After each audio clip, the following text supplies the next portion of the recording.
Alors, monsieur le recteur de la région académique Grand Est et de l'Académie de Nancy-Metz, monsieur le recteur de l'Académie de Reims, monsieur le président de l'Université de Lorraine, cher Pierre, je crois que c'est la première fois que je t'accueille à la présidence.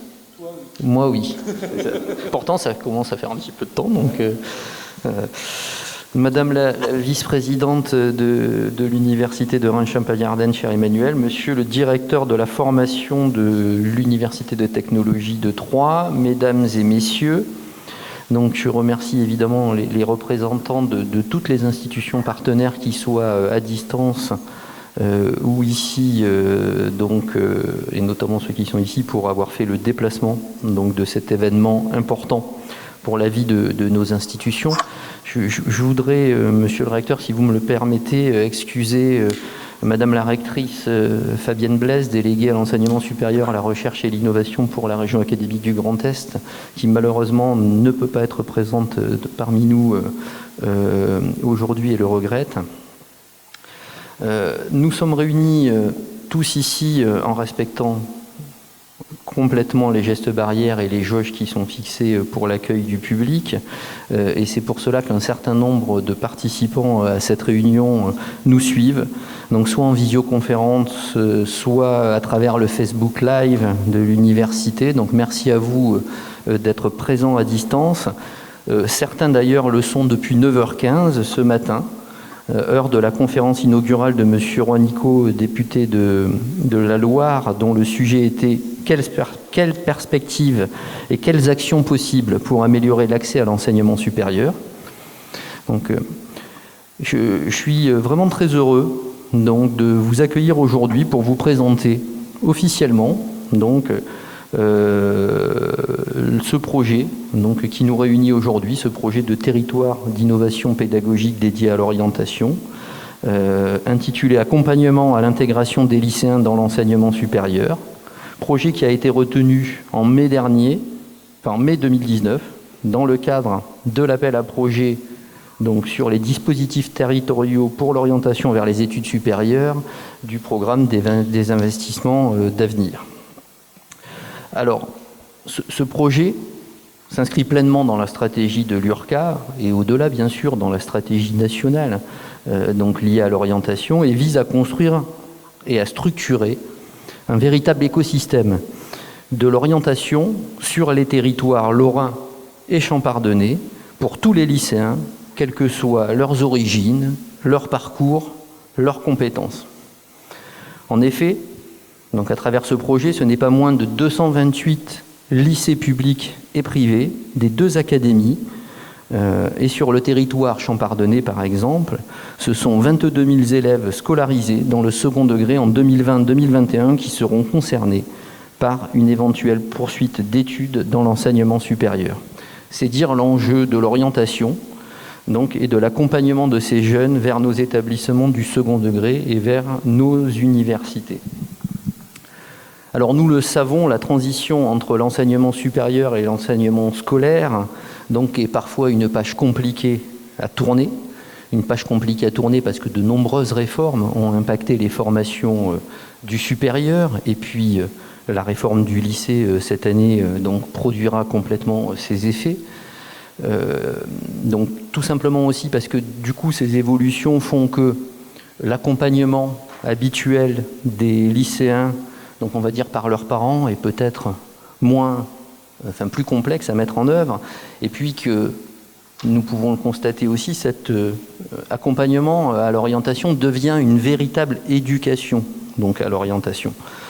Et nous le savons, 76% des lycéens sont aidés par leurs parents pour faire ce choix d'orientation, mais il en reste aussi qui ne sont pas accompagnés.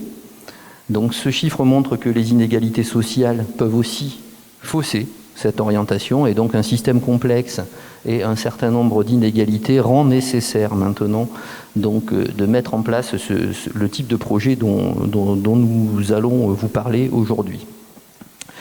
Donc à travers elle, nous mettons à disposition des élèves et de leurs familles une information pertinente, accessible et de qualité, nécessaires sur les formations universitaires, leurs attendus et leurs débouchés professionnels. Donc c'est un projet innovant qui permettra d'accompagner les lycéens donc, dans cette élaboration de leur poursuite d'études et les aidera donc, à faire les meilleurs choix de l'entrée dans l'enseignement supérieur, donc à travers 4 actions. Donc, ces actions concernent l'appui à l'accompagnement de proximité, donc concerne l'information des lycéens sur les formations et donc la qualité de cette information à améliorer. La troisième concerne la confiance qu'il faut donner aux jeunes dans les choix qu'ils établissent. Et puis, bien sûr, donc la qualité de ces choix en faisant découvrir aux jeunes les métiers donc vers lesquels ils souhaitent se tourner. Une orientation réussie, est un levier essentiel qui augmente assurément les chances de réussite de notre jeunesse. Tel est le leitmotiv de ce projet et l'une des missions essentielles de nos institutions respectives. Alors, quelques mots donc, sur le partenariat donc, établi autour du projet L. Donc, ce projet s'inscrit dans un long terme, puisque sa durée de mise en œuvre et d'accompagnement est prévue donc, pour 10 années. Pour assurer son fonctionnement, nous avons réussi à mobiliser des moyens financiers importants. Le budget représente un total de 14,5 millions d'euros, dont 8 millions d'euros sont apportés par les établissements concernés, mais aussi 6,6 millions d'euros autour d'une subvention donnée par le programme des investissements d'avenir, donc autour du programme des territoires innovants pédagogiques. Donc, le projet fédère autour de lui l'ensemble, il faut insister sur ce mot, l'ensemble des acteurs de l'enseignement scolaire, de l'enseignement supérieur, de l'emploi, de l'information et du conseil en orientation à l'échelle des 2 régions académiques du Grand Est, enfin de deux académies du Grand Est, l'Académie de Nancy-Metz et l'Académie de Reims. Ce projet rappelle le rôle essentiel aussi d'acteurs du territoire de notre établissement, qui fédère le réseau des établissements de l'enseignement supérieur et de la recherche à Champagne-Ardenne. Il illustre la bonne coopération aussi, cher Pierre, entre nos 2 universités, donc sur de nombreux projets, et puis notre excellente coopération aussi, messieurs les recteurs, donc avec les rectorats de vos académies respectives. Nous pouvons donc nous féliciter car nous avons su unir et construire ensemble un outil favorisant la réussite et l'avenir de nos jeunes sur l'ensemble de notre territoire. Et bien évidemment, je tiens à remercier l'ensemble des acteurs. La liste serait trop longue pour ne pas être exhaustive, mais mes remerciements sont des plus sincères. Ils nous ont fait confiance donc, en répondant à nos côtés à cet appel à projet. Et puis je voudrais bien évidemment faire quelques remerciements, à commencer par la qualité du travail entre les équipes de l'Université de Lorraine, de l'Université de technologie de Troyes, des académies de Nancy-Metz et de Reims avec celle de l'URCA. Remercier aussi les collectivités territoriales, les acteurs nationaux et locaux de l'orientation, ainsi que tous les partenaires qui ont pu contribuer. Évidemment, en premier lieu, la Caisse des dépôts et consignations, qui est le chef de file, on va dire, de la mise en œuvre de ces programmes d'investissement d'avenir concernant ces volets territoires d'innovation pédagogique. Et puis, donc, mes remerciements vont aussi aux équipes donc, de l'URCA, bien évidemment, vous le comprendrez, la direction des études et de la vie universitaire, Damien Jouet, le vice-président de la commission formation et vie universitaire qui était présent à la genèse de ce projet, et puis Emmanuelle Leclerc, la vice-présidente en charge de l'orientation et de l'insertion professionnelle de l'URCA, qui pilote maintenant et porte au nom de notre université et pour l'ensemble des partenaires donc ce projet. Elle le porte aussi et surtout, et elle ne me pardonnerait pas si je n'insistais pas là-dessus, pour nos futurs donc étudiants, pour les futurs bacheliers donc de nos académies. Je vous remercie de votre attention et je laisse désormais la parole à Thomas Maurer, donc, qui représente Pierre Corr, le président de l'UTT, qui a été retenu aujourd'hui par d'autres engagements. Cher Thomas. On a du gel pour se laver les mains. Donc, merci, monsieur le président de l'Université Reims Champagne-Ardenne. Donc, Effectivement, depuis la loi du 22 juillet 2013, l'Université de technologie de Troyes, comme l'ensemble des établissements d'enseignement supérieur, est pleinement mobilisée afin de construire une stratégie Bac-3, Bac+3, et ainsi favoriser d'une part le continuum lycée-enseignement supérieur, mais également la réussite de nos étudiants en licence, car une orientation réussie, c'est avant tout une orientation validée par un diplôme. Donc cet élan de la part des établissements d'enseignement supérieur est crucial, car il répond à 3 enjeux majeurs en termes d'orientation. Tout d'abord, placer les établissements d'enseignement supérieur comme des acteurs majeurs de l'orientation des lycéens qu'ils vont accueillir. Mieux informer des débouchés professionnels comme des exigences en termes d'apprentissage du supérieur pour mieux orienter et réduire l'échec en licence. Et puis développer de nouveaux dispositifs d'orientation adaptés aux nouvelles générations, permettant d'une part d'ouvrir le champ des possibles et d'autre part doper l'ambition des lycéens. En particulier, il est primordial de renforcer le lien avec les entreprises qui sont les futurs employeurs de nos jeunes, mais également de développer des dispositifs immersifs où les lycéens peuvent évoluer au contact d'étudiants, car il n'y a pas de meilleure preuve que la preuve par l'exemple. Dans ce contexte, l'Université de technologie de Troyes, en lien avec les autres acteurs territoriaux du supérieur, s'implique fortement auprès des jeunes du territoire depuis environ 5 ans. La politique mise en place à l'UTT part du principe que l'orientation ne peut plus être considérée comme un moment, mais doit être envisagée comme un processus, une construction, et encore plus avec la réforme du lycée qui démarre dès le collège. C'est d'ailleurs l'objectif des parcours à venir qui ont été mis en place à la rentrée 2015 et permettent aux élèves de construire leur orientation dès la classe de 6e. Trop souvent d'ailleurs, les élèves, les familles ne commencent à se poser des questions en termes d'orientation qu'en terminale lors de journées portes ouvertes ou de forums d'orientation. Donc j'y reviendrai, mais comme l'a rappelé Monsieur le Président de l'Université Reims-Champagne-Ardenne, l'implication et l'information des parents est l'un des enjeux forts sur lesquels se mobilisent d'ailleurs les acteurs de l'orientation et de l'éducation. Car aujourd'hui, les premiers choix s'opèrent dès le collège.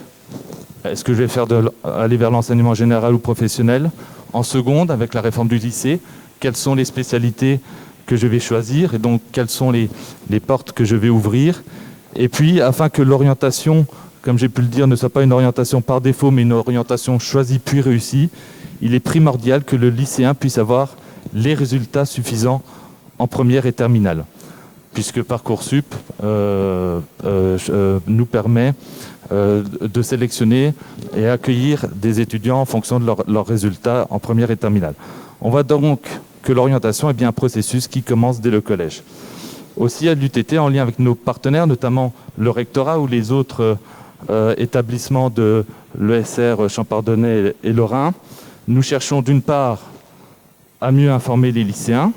Je pense d'ailleurs au projet AMI Mersup piloté par l'URCA. Renforcer le lien entre enseignants du secondaire et du supérieur. Je pense au projet AMI Ecopara qui est piloté par l'UTT et qui se met en place avec l'URCA.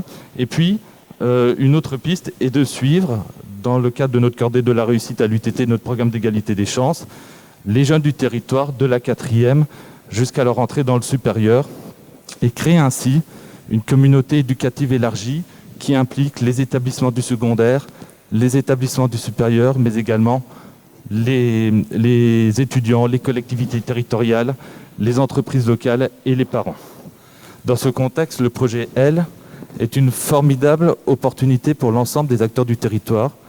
D'une part, car il permet de créer une communauté de pratiques et de dispositifs, et d'autre part, car il s'articule autour de 2 volets majeurs, l'expérimentation et le territoire. Expérimentation, d'une part, via une dimension recherche. L'UTT est impliqué dans ce projet essentiellement sur sa dimension recherche avec l'application de la démarche Living Lab, qui favorise la co-construction de solutions autour de l'orientation avec les acteurs de terrain. Cette approche Living Lab va nous permettre d'expérimenter puis d'essaimer les dispositifs les plus pertinents. Et puis territoire, car il n'y a pas nécessairement de bons ou mauvais dispositifs, mais plutôt des dispositifs adaptés aux spécificités d'un territoire. Et s'il y a des caractéristiques communes à la Champagne-Ardenne et à la Lorraine, on voit bien qu'au sein de nos régions, il y a également des caractéristiques. Donc aujourd'hui, nous avons pu, malgré la crise, démarrer le projet sur le département Aubois avec 5 lycées enthousiastes de participer à ce projet. Et je profite de cette occasion pour remercier chaleureusement les chefs d'établissement et les enseignants qui s'y impliquent. Voilà, donc avant de terminer, et juste pour rendre concret l'importance de la co-construction des dispositifs avec les acteurs de terrain, j'aimerais terminer avec un exemple vécu cette semaine. Mardi soir, dans le cadre du projet L, nous nous sommes rendus au lycée Joliot-Curie de Romilly afin d'échanger avec les enseignants membres du conseil pédagogique et de discuter de l'adaptation de l'UTT à la réforme du lycée, que ce soit pour recruter nos futurs étudiants ou favoriser la transition lycée supérieur. Et nous avons pu réaliser, grâce à ces échanges, que si les équipes se mobilisent fortement pour accompagner l'orientation du lycéen tout au long de son cursus au lycée, tout ce travail peut parfois être anéanti durant l'été, au moment où se joue la confirmation des choix Parcoursup, puisqu'à ce moment, l'élève ne bénéficie pas toujours des conseils de l'équipe pédagogique. Et donc, ceci est un exemple qui montre bien une fois de plus l'importance de travailler sur l'implication et l'information des parents dans l'orientation de leurs enfants. Et nous allons dès à présent essayer de travailler sur cette problématique dans le cadre de notre programme Égalité des chances. Donc au final, au moment où la réforme du lycée et du baccalauréat a justement comme objectif de rendre les lycéens acteurs de l'orientation, je ne peux qu'insister sur l'opportunité donnée par le projet L de renforcer le lien entre enseignement secondaire et enseignement supérieur, mais également sur l'opportunité de créer une communauté au service de l'orientation des jeunes de nos territoires, car comme l'a rappelé M. le Président de l'Université Reims-Champagne-Ardenne, ce projet est avant tout conçu pour eux. Merci, cher Thomas. Juste, je ne l'avais pas vu avec le problème des écrans, je voulais saluer la présence de Marc Sébéran, donc pour la communauté d'agglomération de Troyes-Champagne Métropole et puis la ville de Troyes, qui est un soutien important à nos deux établissements, cher Thomas. Donc merci, cher Marc, d'être présent parmi nous. Bonjour à toutes et à tous, je suis Pierre Mutsenard, je suis le président de l'Université de Lorraine. Alors, il y a beaucoup de choses qui ont déjà été dites. Je vais peut-être commencer en reprenant simplement l'acronyme qui a été pris L, pour dire que l'ambition, c'est bien de donner... C'est mieux comme ça? Voilà, on me dit de rapprocher le micro. Que l'ambition, c'est bien de donner des ailes à ces lycéens et que ces ailes doivent les amener quelque part. Et c'est ce quelque part pour lequel il faut les accompagner. Alors, dans une vie passée, moi, j'ai été responsable d'une antenne qui était en Meuse. Et ce que l'on peut constater, c'est que les dispositifs de proximité qu'on peut avoir sont appréciés par les étudiants et par les familles. Mais par contre, que ça ne suffit pas à donner des ambitions aux lycéens, voire aux collégiens, pour arriver à imaginer leur parcours. Et que ça, on ne peut pas le faire tout seul et on a besoin d'un certain nombre d'éléments. Et puis, pourquoi on est ensemble aussi? Parce qu'on avait aussi discuté avec l'Alsace. Donc et pourquoi on a choisi finalement d'avoir un projet qui soit entre la Lorraine et la Champagne-Ardenne? C'est parce qu'on fait un constat, d'ailleurs, qu'on avait vu à un moment donné dans une réunion qui avait lieu de l'ensemble des proviseurs du Grand Est à Nancy, c'est que la densité en fait de l'enseignement scolaire, des lycées et des collèges, elle n'est pas du tout la même chose sur tous les territoires. Et que là, on partage entre la Champagne-Ardenne et la Lorraine, quand on sort des métropoles ou des grandes villes, eh bien, on a des endroits qui sont des lycées, voire des collèges, qui sont relativement isolés par rapport à l'enseignement supérieur et pour lesquels il va falloir trouver les moyens de mieux informer à la fois les professeurs de ces collèges et de ces lycées. On peut se focaliser sur le lycée, mais les choix commencent en fin de, on va dire en troisième, et d'être présent et de leur montrer ce que c'est un étudiant, ce que sont les parcours universitaires et de les expliquer. Donc, dans ce projet L, je ne vais pas être très long, mais la première chose, c'est de trouver des moyens de faire un rapprochement géographique. Ce rapprochement géographique, on ne peut pas rapprocher les villes physiquement. C'est bien un rapprochement entre les équipes universitaires et les équipes des lycées. Et donc on a besoin absolument que le rectorat et que les lycées ou que les rectorats soient présents, et de faire travailler le monde qui a été décrit, des enseignants de l'université, des conseillers pédagogiques, des conseillers d'orientation, des enseignants du secondaire. Moi, je pense que là, il y a une ambition à donner à ces lycéens qui est relativement importante. Je fais une petite parenthèse. Moi, j'ai toujours été sidéré, parce que je vis en Meuse aussi, de voir des lycéens très brillants avec des mentions très bien au bac et qui ne se projetaient, alors c'est pas une critique, mais que dans des études courtes. Et là, c'est pas du tout le cas quand vous avez les lycées de nos villes ou de nos métropoles. Ils ont d'autres ambitions.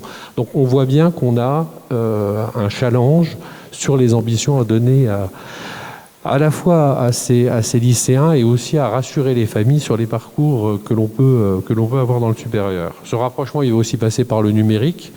Alors là, je vais être relativement court. On voit tous les outils qu'on peut utiliser dans le domaine numérique. C'est peut-être pas la peine de les décrire, et ils sont aussi importants pour avoir des contacts récents.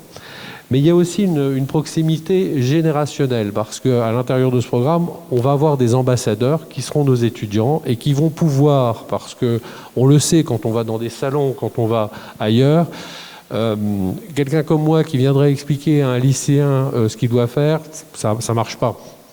Il faut qu'il y ait une médiation qui soit faite au niveau générationnel, par des gens qui sont déjà dans leurs études et qui sauront bien mieux que nous, avec un peu de formation, comment donner cette ambition.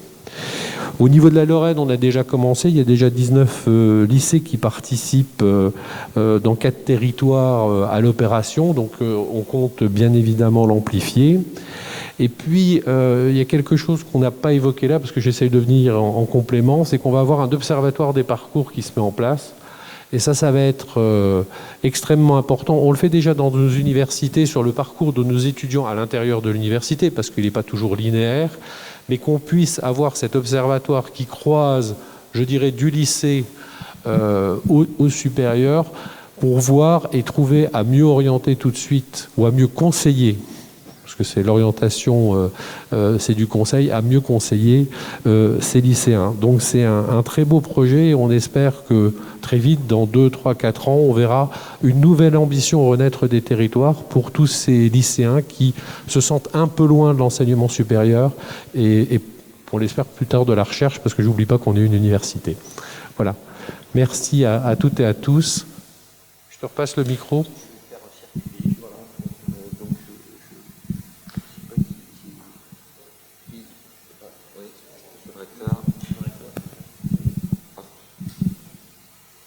Merci, Monsieur le Président. Je serai extrêmement bref. Merci de nous accueillir. Je veux simplement dire tout l'intérêt que je vois et que je partage avec vous à ce très beau projet qui complète évidemment tout à fait utilement d'autres dispositifs d'orientation qui font effectivement que ça n'est plus un temps maintenant, mais bien un processus. Et effectivement, je trouve que le moment du déploiement de ces ailes, qui s'accroche fort bien, évidemment, par exemple, au parcours à venir.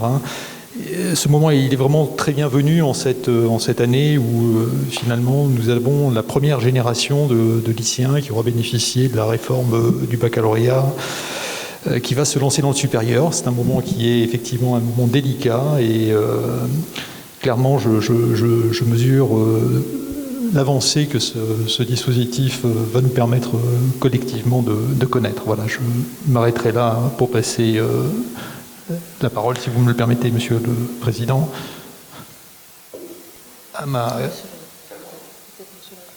Pardon, Jean-Marc. Très bien, merci beaucoup. Merci, Monsieur le Recteur, Monsieur le Président de l'URCA, Monsieur le Président de l'Université de Lorraine, Monsieur le représentant du directeur de l'UTT.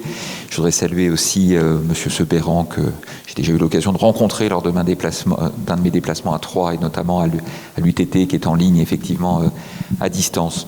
Je suis vraiment ravi. Alors moi, c'est la première fois que je viens. On a eu plusieurs rendez-vous d'ailleurs pour le lancement du projet L notamment. On a eu plusieurs rendez-vous qui se sont heurtés à la réalité sanitaire de la Covid. Voilà, donc je suis vraiment ravi d'être à l'université Champagne-Ardenne aujourd'hui. Et notamment pour le lancement de ce projet L. C'est un projet et c'est là-dessus que je voudrais insister dans une intervention vraiment très courte, mais c'est un projet qui répond parfaitement à des besoins identifiés dans notre région et dans notre région académique.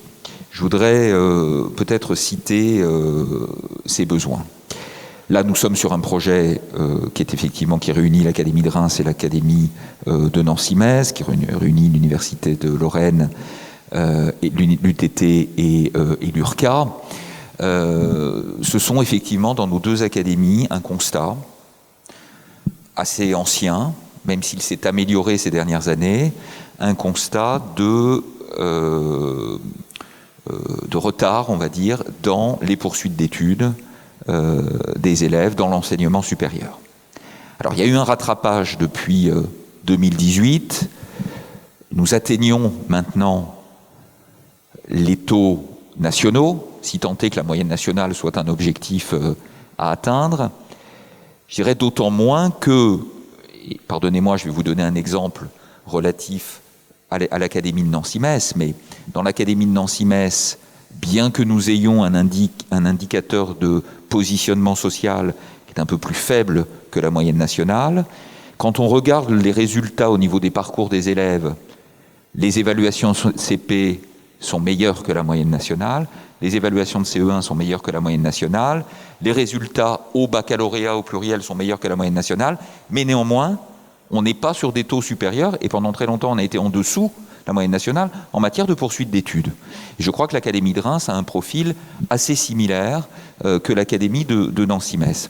Donc le premier enjeu collectif avec les acteurs de l'enseignement supérieur et pour les académies, pour l'ensemble des acteurs, les établissements, les psychologues de l'éducation nationale, l'ensemble de ceux qui œuvrent à l'accompagnement des élèves, c'est véritablement de pouvoir, je crois que c'est Pierre Musenard qui parlait des ailes, qu'on aide nos élèves à s'envoler effectivement vers l'enseignement supérieur de manière tout à fait identique, je dirais, à ce qui pourrait être attendu. Et donc ça, c'est le premier objectif. Le deuxième objectif, il est territorial. Parce que même si on est au niveau d'une région française, le Grand Est, même si on est au niveau d'une académie ou d'une autre académie de cette région Grand Est, il y a 3 académies dans la région académique Grand Est, néanmoins, une moyenne, elle n'est pas... elle ne reflète pas la réalité de l'ensemble des territoires de cette académie. Et effectivement, le Grand Est, quand vous regardez le Grand Est, quand vous regardez les densités de population du Grand Est, vous avez inévitablement une diversité territoriale extrêmement forte. Plus on va vers l'est de l'académie, plus la densité de population est forte. Si on représente, j'aurais dû prendre une carte en illustration, mais si vous prenez des points, vous prenez la carte du Grand Est, qui ressemble d'ailleurs un peu à la carte des États-Unis, comme ça, vue voilà, de manière très, très grossière, je dirais. Mais plus on va... Non, il n'y a pas du tout de connotation dans ce que je dis. Plus on va effectivement vers l'ouest, vers l'Alsace, en gros, plus les zones rouges de densité de population sont importantes. Si je prends la Lorraine, la densité de population, elle représente un T. Un T le long du sillon lorrain, ça part de Thionville, ça passe par Metz, ça va à Pont-à-Mousson, ça va à Nancy, et puis avec quelques zones un peu plus blanches, ça va jusqu'à Épinal. Et puis, il y a le nord de l'académie, qui part de Longwy, Thionville, et qui va jusqu'à Sarreguemines, Saint-Avold. En dehors de cela, les densités de population sont extrêmement faibles. Dans la Meuse, on a une densité de population de 30 habitants au kilomètre carré. Et donc, tout l'enjeu de notre région académique Grand Est, c'est de pouvoir faire en sorte que tous les élèves sur tous les territoires de cette région aient exactement les mêmes chances, et notamment sur l'accès à l'enseignement supérieur. Et donc le projet L, il reprend ça également. Il a une dimension macro, on peut encore progresser sur l'accès à l'enseignement supérieur, et il a une dimension très micro, c'est-à-dire faire en sorte que sur chacun des territoires, et notamment dans les zones les plus rurales, pour être très clair, eh bien, l'ambition, et notamment scolaire, l'ambition vers le SUP, l'enseignement supérieur, soit la même. Et ça rejoint véritablement une politique nationale et une politique académique et de régions académiques extrêmement fortes. Et donc c'est pour ça que je suis très heureux de pouvoir être là pour saluer, je dirais, ce projet L. En plus, ce projet, il dispose d'un volet observatoire qui nous permettra d'évaluer son impact. Je n'en doute pas, compte tenu de l'implication des universités dans leur dimension recherche. Et donc, on verra l'impact sur les indicateurs d'orientation et de réussite. C'est très cohérent aussi. Je participe à l'invitation de Jean-Michel Blanquer et de Nathalie Elimas dans quelques minutes presque, à la mi-journée, à une conférence de presse sur le lancement d'une expérimentation sur la ruralité à laquelle l'Académie de Nancy-Metz participe. On est quasiment dans le même sujet, finalement. On est sur l'équité et l'équité territoriale. Alors, le partage, il se fera avec l'ensemble des acteurs, il se fera aussi avec la partie alsacienne de la région académique qui mène aussi un autre projet, qui est le projet Noria, qui a été aussi retenu dans la première vague de l'appel à projet. Le projet a aussi des objectifs et des axes de travail qui sont proches du projet L, et donc tout ça, ça montre le dynamisme de notre région et surtout, je dirais, le consensus général pour être ambitieux pour tous nos élèves et qui deviennent ensuite des étudiants. Voilà, je vous remercie. Merci monsieur le recteur. Donc vous le voyez, c'est un sujet extrêmement important. Peut-être qu'il faut dire que notre projet en fait et notre région académique Grand Est fait partie aussi des premiers lauréats obtenus sur ce projet-là, sur ces projets orientation. Toutes les régions académiques n'ont pas bénéficié des territoires d'innovation pédagogique et donc il s'agit aussi pour nous de laboratoires. De laboratoires qui vont servir au niveau national à d'autres territoires, donc un petit peu d'exemple pour développer après leurs projets. Et peut-être d'ailleurs mentionner le fait que ce projet L sera aussi présenté au séminaire organisé par l'IHE2F, donc prochainement dédié à l'orientation et à la formation des cadres de l'orientation au niveau national. Donc vous voyez, un projet extrêmement important pour nous bien évidemment, mais aussi qui servira d'exemple à d'autres territoires qui nous ressemblent. On peut peut-être passer maintenant au temps des échanges, je pense, et voir s'il y a des questions ou des précisions à apporter.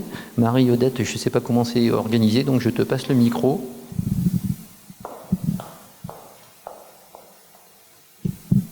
Allez-y, vous pouvez poser vos questions directement et puis je retransmettrai.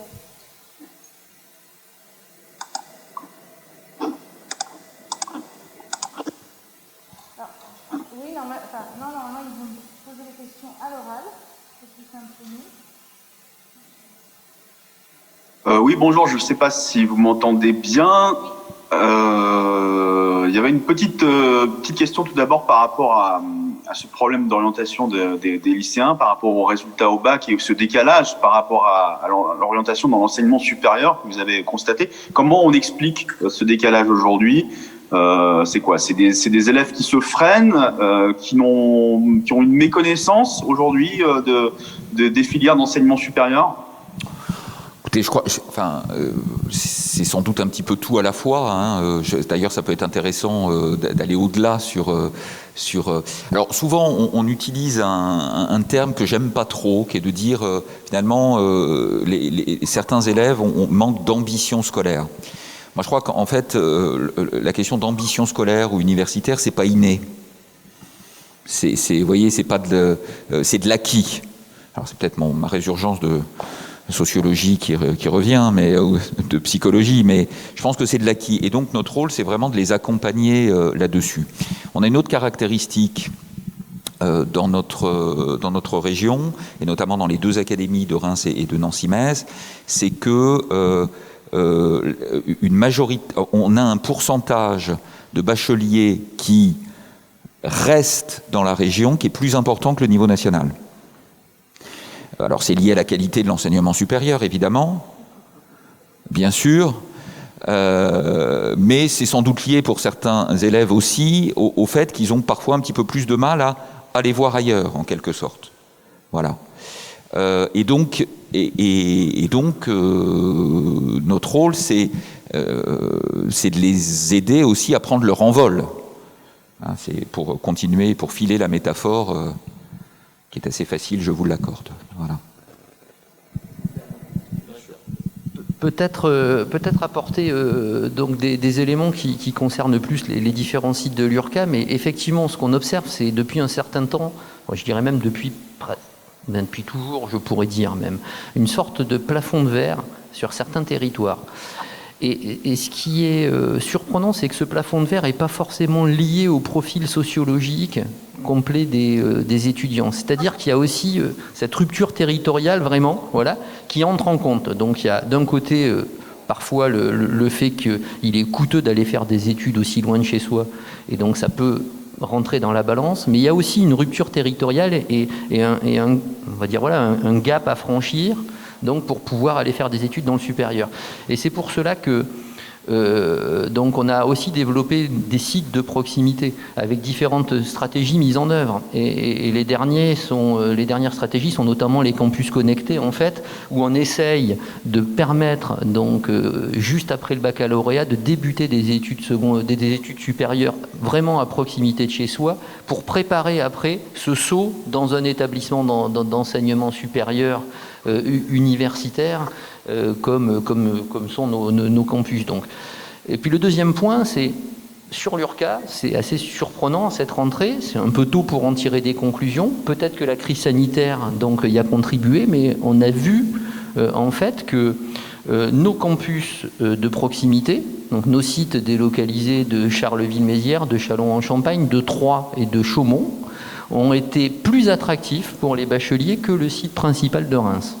Et donc, on a l'impression que commence à se dessiner un petit peu, voilà, cette stratégie en 2 temps. Un premier temps par des études de proximité et un second temps peut-être après par l'intégration dans des grands campus.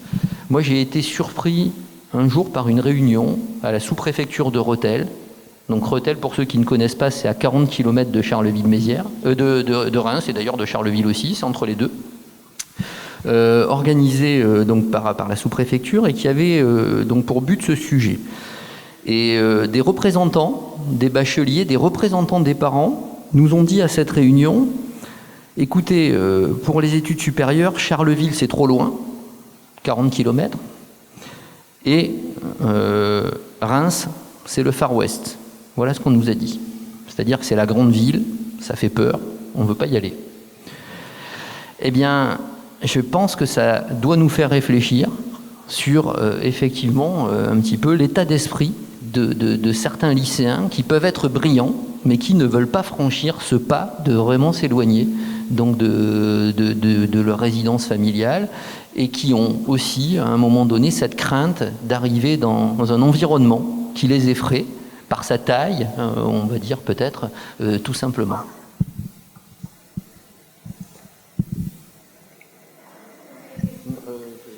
Oui, pardon. On s'est désinfecté, je précise, on s'est désinfecté les mains à chaque fois, hein, donc on est très Covid compatible. Mais je voulais rajouter une chose par rapport au campus connecté. Ce qui est très intéressant dans les campus connectés, c'est que l'ouverture à partir du campus connecté, elle est sur l'ensemble de l'offre de l'enseignement supérieur. Par rapport à une politique qu'il a pu y avoir il y a un certain nombre d'années, où on avait des antennes un petit peu partout qui étaient inévitablement très spécialisées. Moi, je me souviens quand j'étais prof en lycée dans une ville qui n'était pas dans la région que je ne citerai pas, il y avait une antenne langue étrangère appliquée dans la ville, tous les élèves allaient faire langue étrangère appliquée. Alors j'ai rien contre langue étrangère appliquée, hein, c'est pas du tout ça. Mais voilà. Et vraiment, ce projet, il est aussi sur la diversité de l'offre. Et ça, c'est extrêmement important. Parce que c'est pas parce que 10 jeunes habitent au même endroit qu'ils ont tous le même profil pour faire la même formation. Vous voyez ?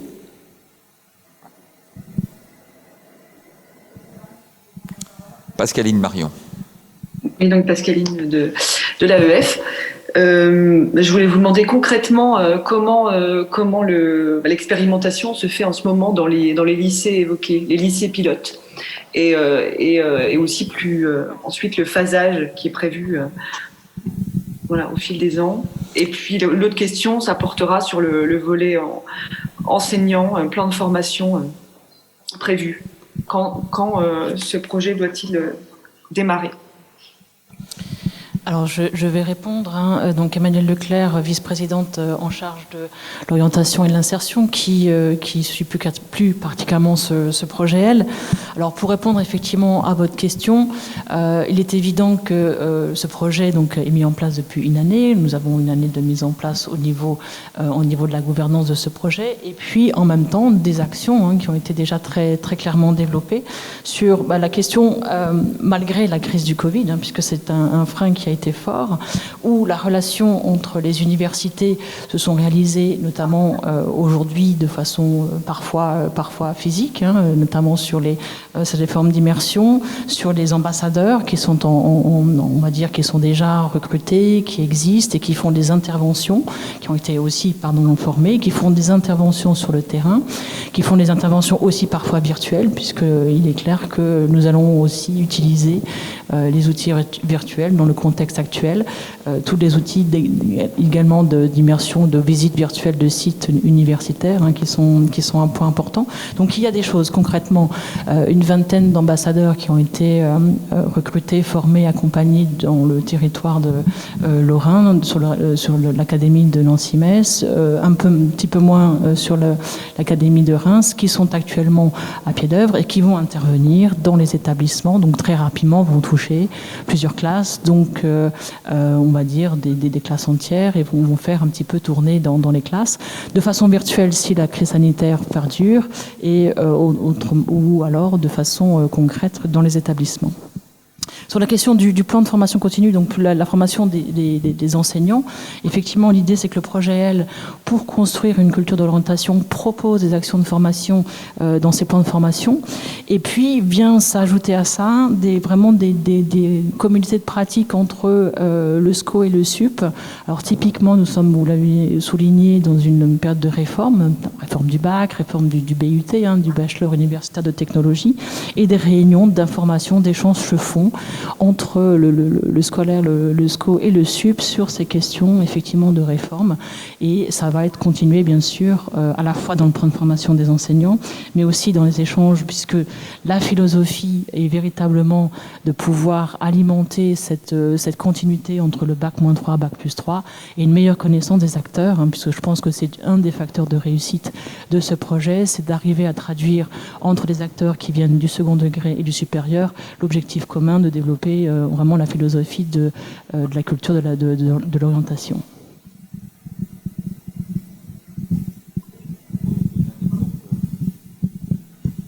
Peut-être juste à titre d'exemple, alors effectivement la formation continue va démarrer. On a repéré les besoins des enseignants du scolaire, on a retenu des thématiques, notamment autour de la notion de compétences, qui est une thématique importante. Et par exemple, je sais que des étudiants ambassadeurs de l'Université de Lorraine interviennent, par exemple, dès la semaine prochaine, dans les lycées ou dans des lycées lorrains. Voilà. Donc ça, c'est un exemple très concret qui vous montre l'immédiateté, je dirais, de la mise en œuvre.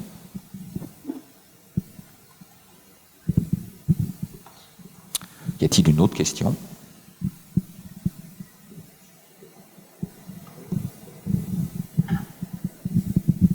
Peut-être si M. Sébéran veut dire dans quelques mots sur le sujet. Cher Marc, je ne sais pas si tu souhaites prendre la parole. Merci, Monsieur le Président, cher Guillaume. Je voulais saluer, bien sûr, messieurs les recteurs, messieurs les présidents de l'université. Merci de m'avoir permis d'assister en visioconférence à cette conférence de presse, parce que je pense que l'enjeu est très, très important, et ce qui est en train d'être présenté est quelque chose de très cohérent, et à mon avis qui va intéresser beaucoup de territoires. Je pense que le constat est simple. En effet, on a tous été confrontés sur nos territoires respectifs à la fois à cette absence de lien assez fort entre l'enseignement secondaire, c'est-à-dire de la seconde à la terminale, avec l'enseignement supérieur. C'est presque culturel dans notre société, avec le bac qui était une sorte de sésame d'entrée obligatoire et qui constituait une vraie rupture entre l'adolescence et le monde presque préadulte, qui permettait aux jeunes d'entrer en effet dans un cycle de formation supérieure. Et c'est vrai qu'avec les différentes réformes, avec aussi l'exigence de réussir de plus en plus l'orientation, on peut plus se permettre d'avoir des jeunes qui entament des études supérieures un peu par défaut et qui abandonnent au bout d'1 an, 2 ans, qui décrochent. Et c'est à la fois une perte de matière grise, c'est une perte aussi d'argent public, et c'est aussi un drame pour les étudiants et pour les familles.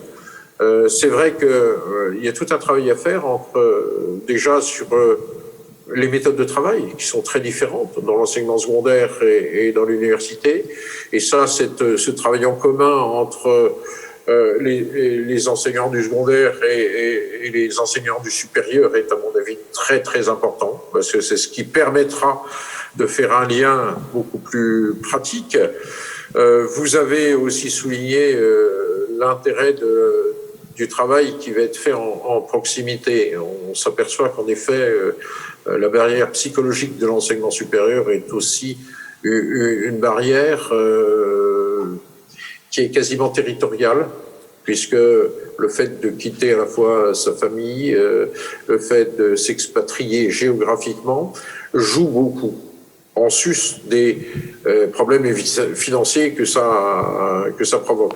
Ça veut dire que là aussi, tout ce qui est fait à l'heure actuelle sur la proximité, et sur le maillage universitaire, sur la région Grand Est, et là sur les 2 académies, est particulièrement important.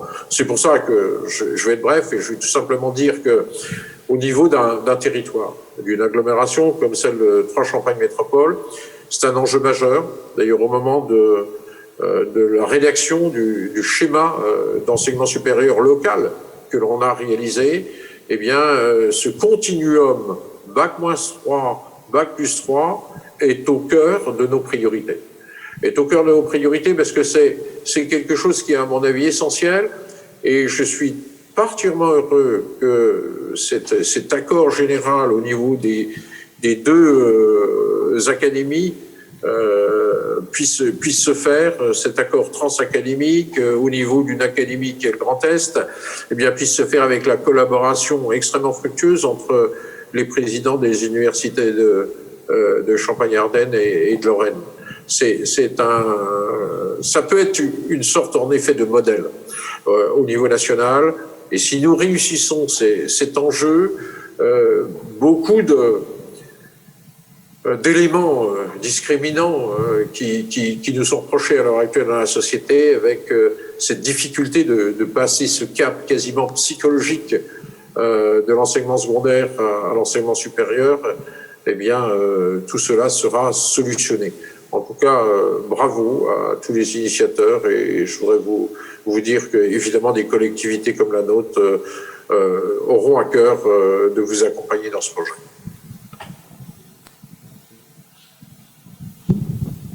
Merci. Donc, est-ce qu'il y a d'autres questions? Non? Pierre, si tu veux faire une intervention complémentaire, ou Thomas? Alors, c'est un peu complémentaire par rapport à ce que vous disiez, monsieur, en termes d'élus. Je crois qu'on a à trouver une relation au territoire et qui soit aussi compatible avec ce qu'est l'enseignement supérieur et la recherche. C'est-à-dire que pour échanger notamment avec les élus meusiens, qui est un territoire très rural, il faut donner à la fois de l'ambition aux lycéens qui sont là. Il faut aussi que dans l'enseignement supérieur, il y ait une mobilité des étudiants, parce que les étudiants qui ont fait preuve de mobilité, c'est-à-dire ils viennent peut-être à l'URCA, l'Université de Lorraine, mais il faut qu'ils aient des mobilités, et que ces mobilités leur permettent d'être des meilleurs citoyens et des meilleurs professionnels. Les deux sont importants, c'est pour ça que je cite les deux. Et ensuite de trouver les mécanismes de retour sur les territoires, qui là aussi lient avec l'université pour le développement économique des territoires. Et cet ensemble-là, il n'est pas facile à faire. Il n'est pas facile à faire. Donc il faut à la fois donner des ailes et quelque part, quand les ailes sont là, revenir au nid, parce que c'est ça qui est aussi important pour les territoires, et c'est je continue, mais de revenir au nid, parce qu'on a besoin aussi que les territoires et tous les territoires soient dynamiques. Et on voit avec d'ailleurs la crise que l'on a que je ne suis pas sûr que les phénomènes métropolitains continuent de la même manière et qu'on ait justement des occasions de redéveloppement économique sur les territoires. Voilà, ça c'est pour boucler la boucle. Thomas, tu veux ajouter un petit mot? Non. Donc, Emmanuel, tu veux rajouter quelque chose ou...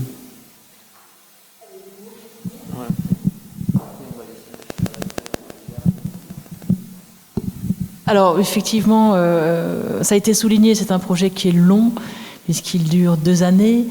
Nous sommes actuellement dans une phase expérimentale, donc la question de l'innovation sur ces pratiques, actions autour de l'orientation est effectivement très importante. On va essayer des choses, dont l'idée effectivement par la suite d'essaimer, d'amener effectivement cette culture de l'orientation à se développer, pour que petit à petit, finalement, les acteurs soient peut-être plus autonomes sur ces questions d'action qu'ils mettent en œuvre au quotidien. Donc c'est un enjeu fort, et je pense que, pour moi, en tout cas, la grande importance de ce projet, c'est d'arriver à mettre en cohésion les différents acteurs qui sont, une fois de plus, de cultures, de métiers différentes, et d'arriver vraiment à cette notion de traduire cet enjeu commun qui est la politique d'orientation auprès d'établissements du second degré, du supérieur et d'acteurs différents.